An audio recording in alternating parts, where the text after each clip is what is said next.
Support comes from Missouri Forest Products Association, committed to sustainable and sound conservation of the state's forests, which support more than 41,000 Missouri jobs, resulting in a $10 billion industry. ChooseWood.com. It's Thursday, January 27th. This is The Gateway. I'm Wayne Pratt. It's been nearly a year since the COVID-19 vaccine became widely available, and Missouri's vaccination rate has stalled. The state's high number of residents who don't trust the vaccine means public health officials have a tough road ahead. You shouldn't be able to make me do something that I don't agree with for my livelihood, to take that away from me. In just a few minutes, St. Louis Public Radio's Sarah Fenton reports on the continuing vaccine reluctance among many in Missouri. A St. Louis Metropolitan Police officer remains in critical condition after being shot in the stomach while on duty in Ferguson. A second officer was shot in the leg. The two were trying to arrest a suspect believed to be involved in a homicide. Police Chief John Hayden says shootings are just one of the hazards facing officers and other first responders in St. Louis. It's just a tough time to be a first responder. I mean, we're hearing about critical incidents daily.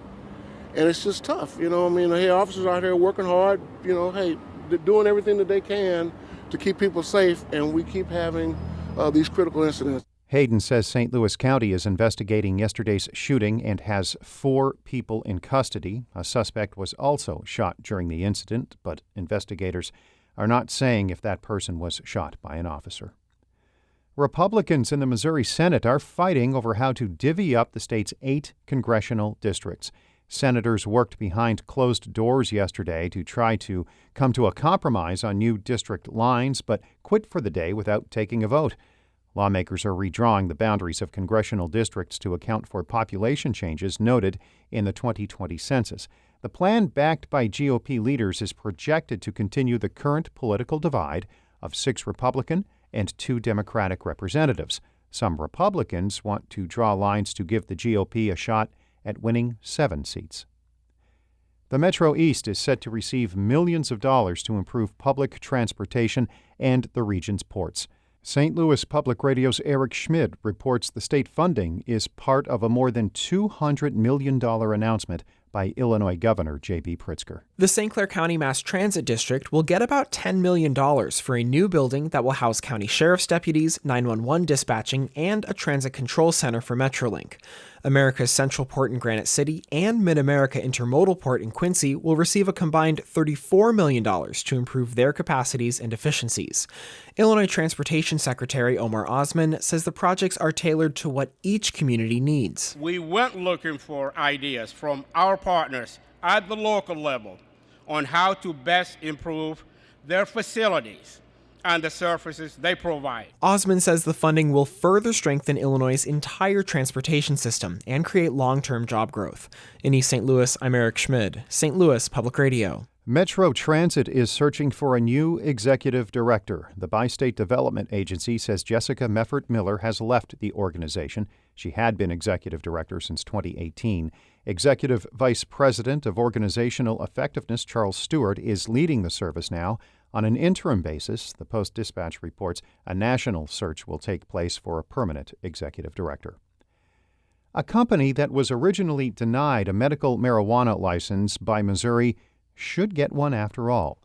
The Midwest Newsroom's Steve Vackrot has more on a recent ruling by a state commission. Medical marijuana applicant NWGMO was originally turned down for a license and appealed that decision. The Missouri Administrative Hearing Commission was persuaded that the way the state decided who got medical marijuana licenses and who didn't was flawed. According to testimony in the case, a private contractor hired by the state to score license applications was rushed in its process and couldn't correct its mistakes, and the state didn't second-guess the contractor's work. The reversal amounted to yet another sign of issues with Missouri's medical marijuana program, which has been dogged by suspicions of conflicts of interest and influence in the awarding of licenses. For the Midwest Newsroom, this is Steve Vackrot. Traces of coronavirus in St. Louis wastewater are declining. State scientists and University of Missouri researchers have been testing water from sewage treatment plants in the St. Louis area for genetic material from the virus. The amount of viral particles had been increasing sharply over the past 2 months as the Omicron variant spread, but the most recent tests show a more than 30% drop compared to the previous week. The research team says it's too soon to tell if Omicron-related infections have peaked in St. Louis.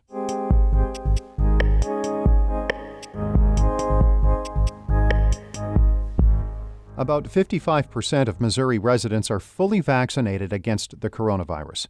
Public health officials worry Missourians who do not trust the vaccine are not going to change their minds, and the pandemic will drag on. St. Louis Public Radio's Sarah Fenton reports. Rebecca Neff lives in Republic, Missouri, and until recently, she was studying to become a nurse. Last fall, she decided to drop out because the hospital where she was training required workers and nursing students to get the COVID-19 vaccine. It was really hard, and a lot of tears were shed over that because I put a lot of hard work into where I got. I still feel strongly that I made the right choice for myself. She's pregnant, and she fears the shot would harm her baby. To me, it's not morally right to push people into things that they don't want to do. There are a lot of Missourians who agree with her. Doctors say the fastest and safest way out of the pandemic is to get a large part of the population vaccinated, and rigorous testing has shown the shots are safe. But in Missouri, residents touting personal freedom and Republican lawmakers claiming vaccine mandates amount to government overreach have fought back against them in public health departments. In 25 counties, fewer than 1 in 3 are fully vaccinated. This is our future. No more mandates, no passports. We have to stop this now. Neff was among the hundreds who attended a September rally in Jefferson City, put on by the grassroots group Take a Stand Now, Missouri. They were there to protest mandated COVID-19 vaccines for healthcare workers. Jill White, who's been a nurse for 8 years, was there with several of her colleagues. Personally, I don't agree with the vaccine itself, but apart from that, I think that it is not the government's place to force healthcare options upon me. She doesn't think the vaccine has been around long enough for her to feel safe taking it. You shouldn't be able to make me do something that I don't agree with for my livelihood, to take that away from me. The rotunda at the State House was soon packed to the brim with rallygoers. Who holds the power to make your medical decisions for you? I'll tell you who. You do. Most people in the crowd are conservative and white. One person holds a huge Impeach Biden sign. You are a person that holds God-given rights, constitutional rights as a citizen of this great country. Only you. Republicans, evangelical Christians, and those who live in rural areas are less likely to get the vaccine, and Missouri has a lot of those people. As personal politics fuses with vaccine reluctance, experts like Liz Hamill say it will be harder to convince people of the benefits of the COVID-19 vaccine. Attitudes towards all kinds of things related to the pandemic, including vaccines, have been divided along party lines for a long time.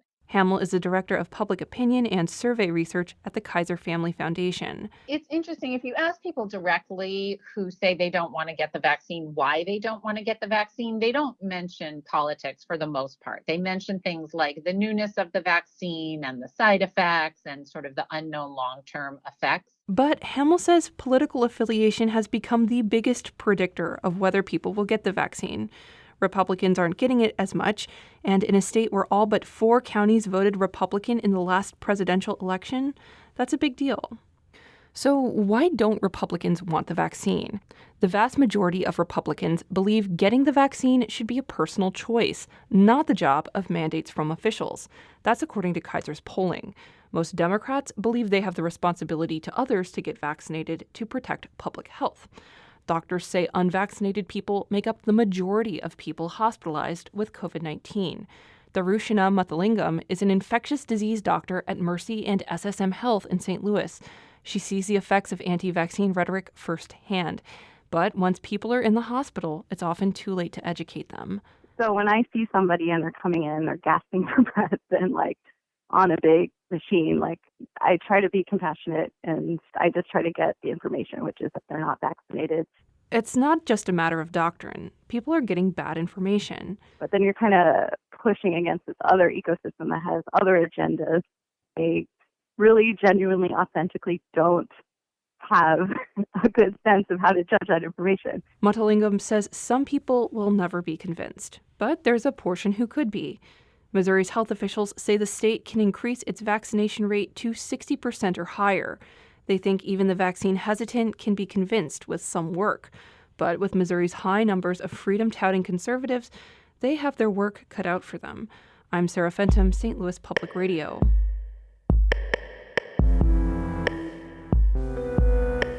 Our David Casares edited that report. Shula Newman is the executive editor of St. Louis Public Radio, a listener-supported service of the University of Missouri-St. Louis. Music by Ryan McNeely of Adult Fur. I'm Wayne Pratt. This has been The Gateway.